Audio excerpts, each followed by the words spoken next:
seen so often, and something in your life, just don't prepare scripts, because life doesn't follow a script. And I don't know what you think your life is going to be, but one thing I will guarantee, whatever you think your life is going to be, it will be something else. I can guarantee that. So it's great, just speak from the heart. And when actually you do your examinations, speak from the heart as well. See what happens. There's a very famous... Okay, to the heart. Hi, I'm Ivan from business school. I just have this question about... we sometimes hear people talk about people being motivated by pleasure and pain. So when you talk about positive thinking, I guess it is more on motivation by pleasure. But what do you have to say about motivation by pain, or the loss of something? You are afraid that you might lose something, so you naturally will feel nervous. You might worry and stuff like that. So. Good. So motivation by pleasure or motivation by pain. What does actually the pleasure principle mean? Motivation by pain is just counterproductive. Yes, you can get something more out of yourself. If you're going to be beaten afterwards. Yeah, surely you're going to get something out of that if your parents are going to scold you and scold you and scold you. But that creates so much tension inside of you, you just cannot perform well. That's why every psychologist knows that motivation by pain does not really work.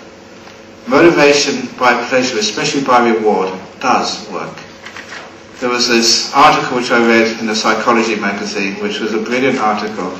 There was a lady, an Australian lady, who was doing her PhD on how you train animals in these theme parks, like dolphins, to be able to play football, to be able to jump through these incredible hoops.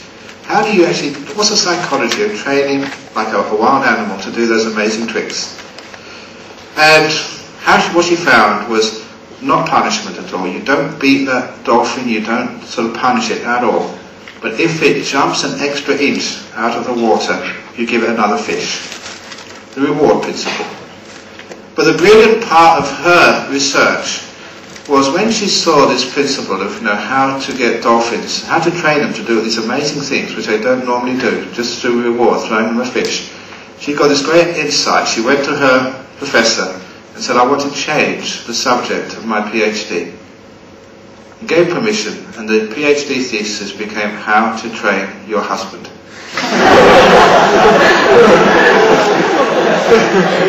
And it was brilliant.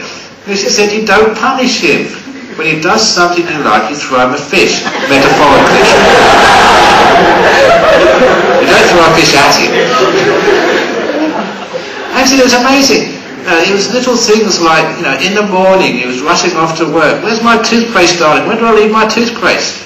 Instead of saying things like, you stupid husband, you always ask this morning, put your toothpaste in the right way, in the right place. She was totally silent, just like you train a dolphin. But when he did find his toothpaste, oh, well done, dear, well done.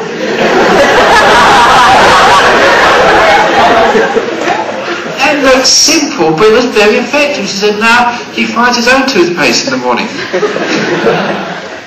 Now you actually see what the motivation is there. The motivation is through reward, but it's not just your personal pleasure. Because many people are motivated, by this feeling of philanthropy for the greater good of the many. And that is a far greater motivating thought than your own pleasure.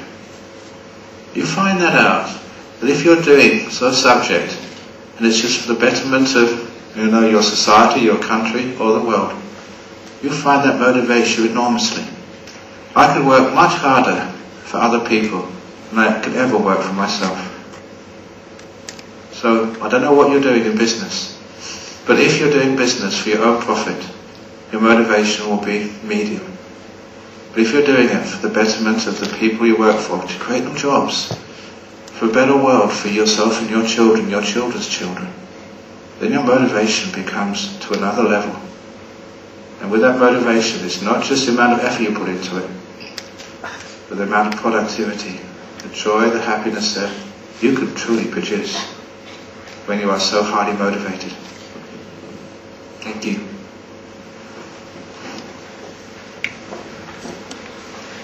Can I have the gentleman over there?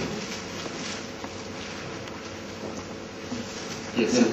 I think I asked, at what point does caution become over-worry? again, people are overly cautious. I think that we live in a society which is overly protective.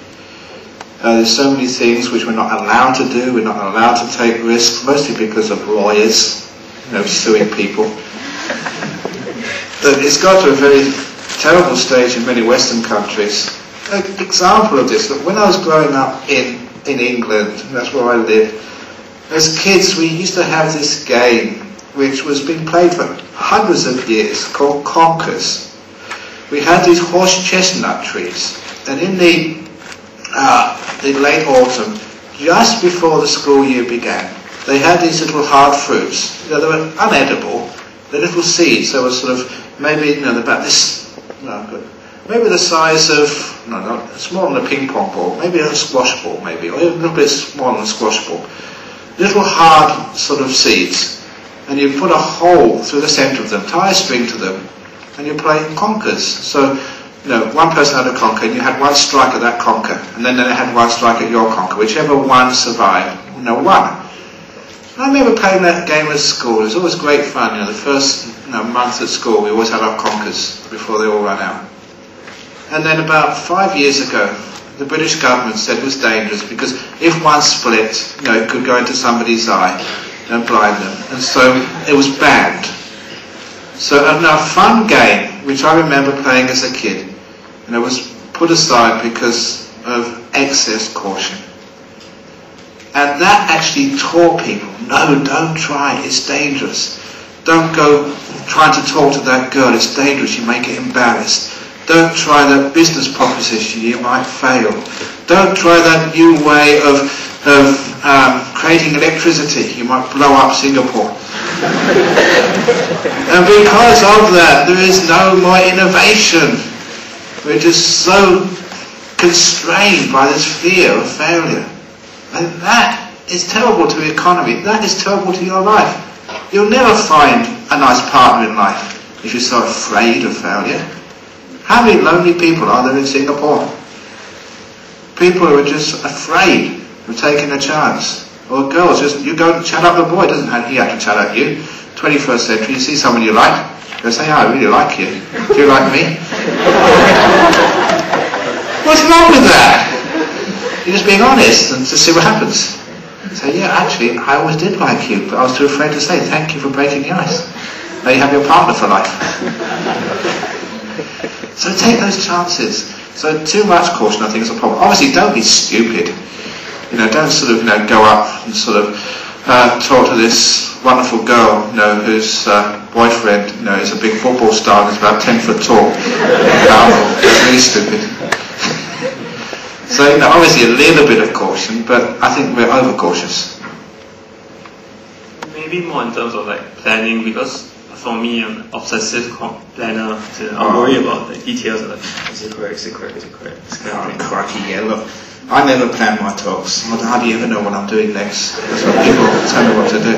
That's why I am very successful as a monk. That's in life, look. You never know what's coming around the corner. And I say that this is one thing which you'll find out in life. Life is totally unpredictable. Yeah, have a plan, but please make it tentative. Somebody wrote a book in business about who's moved my cheese. One of the reasons why that was highly successful was it told people that if you're going to have a successful business, successful life, successful whatever you're doing, you have to move on a dime, as they say. The cheese is over there. It's supposed to be over here, but it's not over here, it's over there, so move over there. If you plan that it's always going to be over here, it's where it's supposed to be on the table, you'll never be able to have success in life. To innovate means you have a few plans, but keep them very, very tentative, so that you can adapt to every moment as it comes. There are many, many magic moments in life. Times when if you're too busy following the plan, you miss them. Always be willing to let go of the plans. Because real life does not follow any plan. It's always in flux, in change. This moment only comes once. Now the beautiful girl who just passes you, she passes you, and if you don't take that moment, it's gone. The opportunity for an interview, for a great job, for success, only comes if you plan to do something else that day. You miss a chance of life. Be careful. Don't overplan. Very good. Thank you, Ajahn. Very good. Yes, please come up. And please don't be afraid to argue and say, Ajahn Brahm, I really disagree with what you say. That's when it gets fun. Sometimes, right, when I study, when I sit down to study, all the thoughts that come into my mind, I want to go toilet, I want to drink water, I will start surfing Facebook. So I push myself, I tell myself 10 minutes. The next 10 minutes I won't go toilet, I won't drink, I will study for 10 more minutes. It's like pushing myself against my will. So it's easy, yeah, it's easy. Take the computer into the toilet with you. And have a bottle of water next to it. Innovate. Listen, this is a good example. I mean, just why it is that sometimes that people think, oh, you can't take, a computer into the toilet, you can't drink in the toilet, it's bad for your health. I don't know, that's again too much caution. So it's amazing what you can do, but the most important thing is that just your body feels relaxed. Because you're bursting to go to the toilet, how can you remember anything? Of course you can't. So you have to sort of, do what we call in Buddhism, letting go first.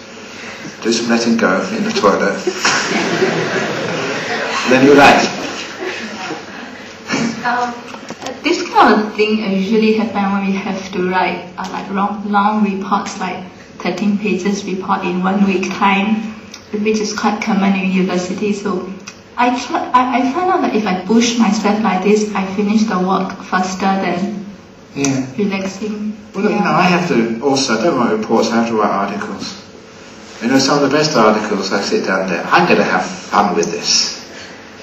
I mean, there's one article coming out soon in one of the US Buddhist magazines. They wanted me to write an article about enlightenment. And I thought, that's just so up in your head. People are just so far away from enlightenment, they don't even know how to spell the word. So I thought, what can I do? So I can have fun. So when I had fun, I thought, how can I make a joke out of this and have some good fun? So I wrote this book about this game show, Who Wants to Be Enlightened? And I had great fun writing this. I sent it to the editors almost like a joke and said, I'm doubted you're going to publish this. Because it wasn't serious enough. And they loved it. And I think it's already been published now. Then the whole editorial staff said, at last, we've got something actually we can understand. That's real. And a bit of fun. So I found that I could actually perform well when I really enjoy what I'm doing. So first of all, prepare yourself. Enjoy it. I mean, this is a subject, 13-page report. Now are you going to push yourself? You're going to really enjoy doing this. I'm going to really enjoy it. So then what you do, once you've enjoyed it, just write it down, forget about grammar, forget about syntax. Just write maybe 5 or 6 pages or whatever. Just let it flow. Don't think it's rubbish. Flow. And don't even look back upon just a sentence you've just written. Just flow. Because then actually you find that something actually very interesting happens. You have this great sense of connectivity of the whole piece. And because you're letting it flow, you're enjoying it, the person who's going to read this is going to enjoy it too.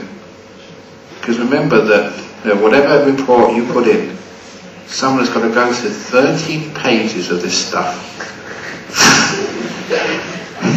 And if it's just what they already heard and it's just false, they will never give you a high mark. So let it flow first of all, and then actually it goes very quickly. And then you go back and just fix up the grammar and just add a bit here and add a bit there. But you get your skeleton first of all. And so when I do these things, the skeleton comes out very, very quickly. And then afterwards I fill out the bits and pieces. But the skeleton, I've got something which I can put flesh on. And I think I found that as a beautiful way of actually writing these logs, articles and stuff, and reports. And because the skeleton actually flows, the whole piece eventually flows.